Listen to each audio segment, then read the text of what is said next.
Hello guys, welcome to the silver screen. और आज मैं आपके लिए लेके आया हूँ द लास्ट हीरो का फोर्थ पार्ट। ये पिछले वीडियो में आप सभी लोगों ने देखा था कि हाओ ने फेंगाई को सुरक्षित रखने के बाद जब वो कैफेटेरिया पहुंचा तब उसके सामने एक रईस लड़का और उसके दोनों बॉडीगार्ड्स आ गए। लेकिन हाओ ने बिना ज्यादा वक्त गवाए उन्हें किसी कीड़े की तरह मसल दिया। इसके बाद जब हाओ कैफेटेरिया के अंदर एंटर करता है तब बहुत सारे लोगों के साथ ही साथ उसे वो 3 कमीने लोग भी दिख जाते हैं जो इस कहानी के शुरुआत में ना ही सिर्फ हाओ को पीट रहे थे बल्कि उन्होंने शाइजिंग को भी इंसल्ट किया था। जब वो तीनों हाओ को देखते हैं वो तीनों तुरंत ही हाओ को पहचान जाते हैं। इसके बाद वो फिर से हाओ की इंसल्ट करने लगते हैं। हालांकि हाओ पहले की तरह मोटा नहीं रहा, लेकिन फिर भी वो हाओ को देखकर उसकी इंसल्ट की ही जा रहा था। लेकिन हाओ के दिमाग में तो कुछ और ही चल रहा था। वो उन तीनों को देखकर मन ही मन हंसे जा रहा था और सोच रहा था कि आज मैं इन तीनों को इनकी असली जगह दिखा कर ही रहूंगा। वह दूसरी तरफ जो लड़का हाव द्वारा घायल हो चुका था उसका एक साथी आकर उसे वहां बैंडेज कर देता है, जिसके बाद उसका वो साथी किसी शैतानी सलाहकार की तरह उसके पास जाकर कहता है, मैंने उन तीनों को ज़ॉम्बीज़ को मारते हुए देखा है और मुझे पूरा यकीन है वो हाव को उसकी असली जगह दिखा कर रहेगा। जब वो लड़का ये सुनता है वो बहुत ज़्यादा खुश हो जाता है, जिसके बाद वो खुशी खुशी उस कमरे की तरफ जाने लगता है। लेकिन जब वो उस कमरे के अंदर एंटर करता है, सामने का नज़ारा देखकर उसे तो मानो सदमा सा लग जाता है। वो तीनों आदमी जो हाव को मारने वाले थे वो किसी कॉकरोच की तरह नीचे रेंग रहे थे और रो रहे थे। इसके बाद उन तीनों में से एक आदमी कहता है, इसने मुझे बस अपने एक थप्पड़ में मेरी हालत धोबी के कुत्ते जैसी कर दी है। यह सुनकर तो मानो उन दोनों की पैंट ही ढीली हो जाती है। इसके बाद हाव उन लोगों को और ज़्यादा पीटता। इसके पहले ही वहाँ पर मौजूद बाकी अन्य लोग उसे रोक लेते और कहते हैं, हमें एक साथ ज़ॉम्बीज़ के खिलाफ मुकाबला करना चाहिए। लेकिन हाव उन्हें कोई जवाब देता इससे पहले ही उन तीनों कमीनों में से एक उठकर हाव के पीछे से फार करता है। लेकिन उसके रफ्तार हाव के सामने किसी कछुए से कम नहीं था, इसलिए हाव तुरंत ही उसके दूध के दांत तोड़ देता है। इसके बाद जब उसके दोनों आदमी पीछे से हाव पर वार करते हैं तब हाव उन्हें भी धरती पे ले आता है। हाव उन्हें धोते धोते ये भी नोटिस कर रहा था कि ज़ॉम्बीज़ के अलावा इन्हें मारने से हाव को और भी ज़्यादा पॉइंट्स मिल रहे थे। इसलिए हमारे हाव भैया भी उन तीनों को खुशी खुशी और भी ज़्यादा धोने के लिए जब आगे बढ़ ही रहे थे तभी उसके पीछे से एक शहद जैसी मीठी आवाज़ आकर उसे रोक लेता है। जब हाव अपने पीछे मुड़ता है तब उसके पीछे एक भला की खूबसूरत औरत होती है, जिसे देखकर तो वहाँ पर मौजूद लोंडो का दिमाग हिल जाता है। उस लड़की को देखकर उन सभी के दिल में फूल खिल रहे थे। उन सभी को लग रहा था कि अब हाव इस लड़की की बात सुनकर जरूर रुक जाएगा, क्योंकि हाव की ताकत देखकर सभी को मानो सांप सूंघ गया था।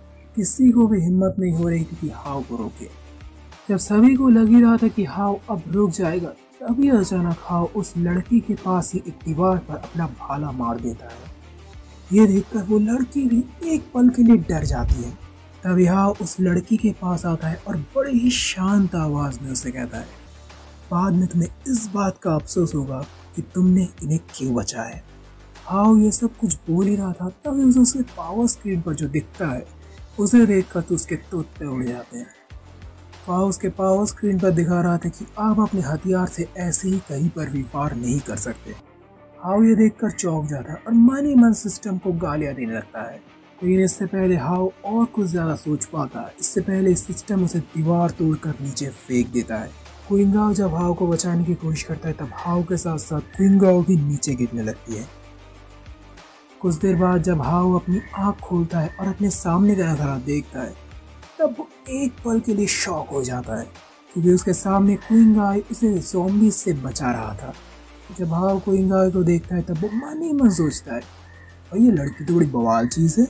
इसने सोचा था कि ऐसी नाजुक से दिखने वाली लड़की ज़ॉम्बीज़ से इतनी अच्छी तरह से लड़ पाएगी। जब क्विंगाओ देखती है कि हाव उठ चुका है तब वो मन ही मन राहत की सांस लेता है। लेकिन तभी अचानक उसके पीछे से एक ज़ॉम्बी आकर उस पर वार करती है। लेकिन फिक्र नॉट, हमारे हाव भैया है ना, वो तुरंत ही उठकर क्विंगाओ को साइड करता है और अपने भाले से उस ज़ॉम्बी को यमराज के दर्शन करवा देता है। इसके बाद हमारे हाव भैया बड़े ही प्यार से क्विंगाओ से कहता है, तुम इन बाकी सबको मेरे ऊपर छोड़ दो और थोड़ा रेस्ट कर लो। क्विंगा ये देखकर थोड़ा शर्मा जाती है। वह ऊपर से वो रईस लड़का और उसका साथी क्विंगा को देखकर मन ही मन अलग अलग तरह की बातें कर रहे थे। लेकिन तभी कोई उनके पिछवाड़े में लात मारकर उन्हें नीचे फेंक देता है। इसके बाद जब वो सामने देखते हैं जहाँ पर हाव उनकी तरफ एक शैतानी हंसी के साथ उन्हें देख रहा था, मानो कोई भूखा शेर अपने शिकार की तरफ देख रहा हो।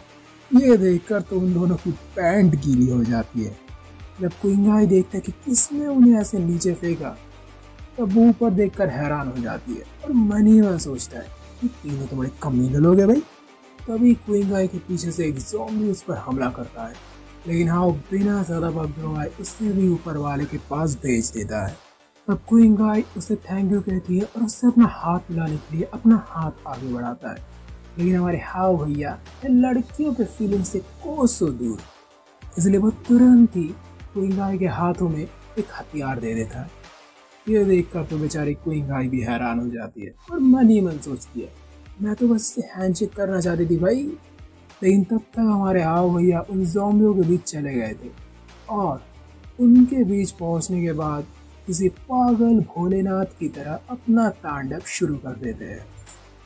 जहाँ एक तरफ हाव और क्विंगा दोनों जिंदगी और मौत के बीच लड़ रहे थे, वह दूसरी तरफ ऊपर खड़े हुए रईसज़ादे लोग एक टक क्विंगा को ही ताके जा रहे थे और क्विंगा के बारे में सोच सोच कर उनके दिल में फूल खिल रहे थे। लेकिन तभी उन्हें जमीन हिलती हुई महसूस होती है और साथ ही साथ एक भयानक गुर्राहट भी सुनाई देती है, जिसे सुनकर उन रईसज़ादों की तो पैंट ढीली हो जाती है। जब वो सभी लोग नीचे देखते तब वहाँ पर एक बहुत ही बड़ा हट्टा कट्टा ज़ॉम्बी आया हुआ था, जिसे देखते ही क्विंगा के साथ ही साथ हाव के भी तोते उड़ जाते हैं। हाव समझ जाता है कि अभी जो ज़ॉम्बीज आ रहे थे वो तो बस भेड़ बकरी थे, लेकिन अभी का ये ज़ॉम्बी एक खून का प्यासा भेड़िया है जो उन सभी को मार कर ही दम लेगा। इसलिए हाव बिना वक्त गवाए उस पर अपने भाले से वार करता है, लेकिन वो ज़ॉम्बी कुछ इस तरह से उसके भाले को रोक लेता है और उसके भाले को किसी खिलौने की तरह तोड़ देता है, जिसे देखकर हाव की आंखें फटी की फटी रह जाती है तो वो कुछ समय के लिए सदमे में चला जाता है। लेकिन क्विंगा तुरंत ही उसे सदमे से बाहर लाती है और वहां से खींच लेती है जहां पर वो ज़ॉम्बी उसे मारने वाला था। जब हाव क्विंगा को देखता है तब वो एक पल के लिए हैरान हो जाता है और मन ही मन सोचता है, ये लड़की तो बड़ी बवाल चीज़ है भाई, मुझे समझ में नहीं आता इसके अंदर इतनी हिम्मत आती कहाँ से। लेकिन हाव तुरंत ही अपने ख्यालों से बाहर आता है और वो समझ जाता है कि क्विंगा इस ज़ॉम्बी से नहीं लड़ पाएगी।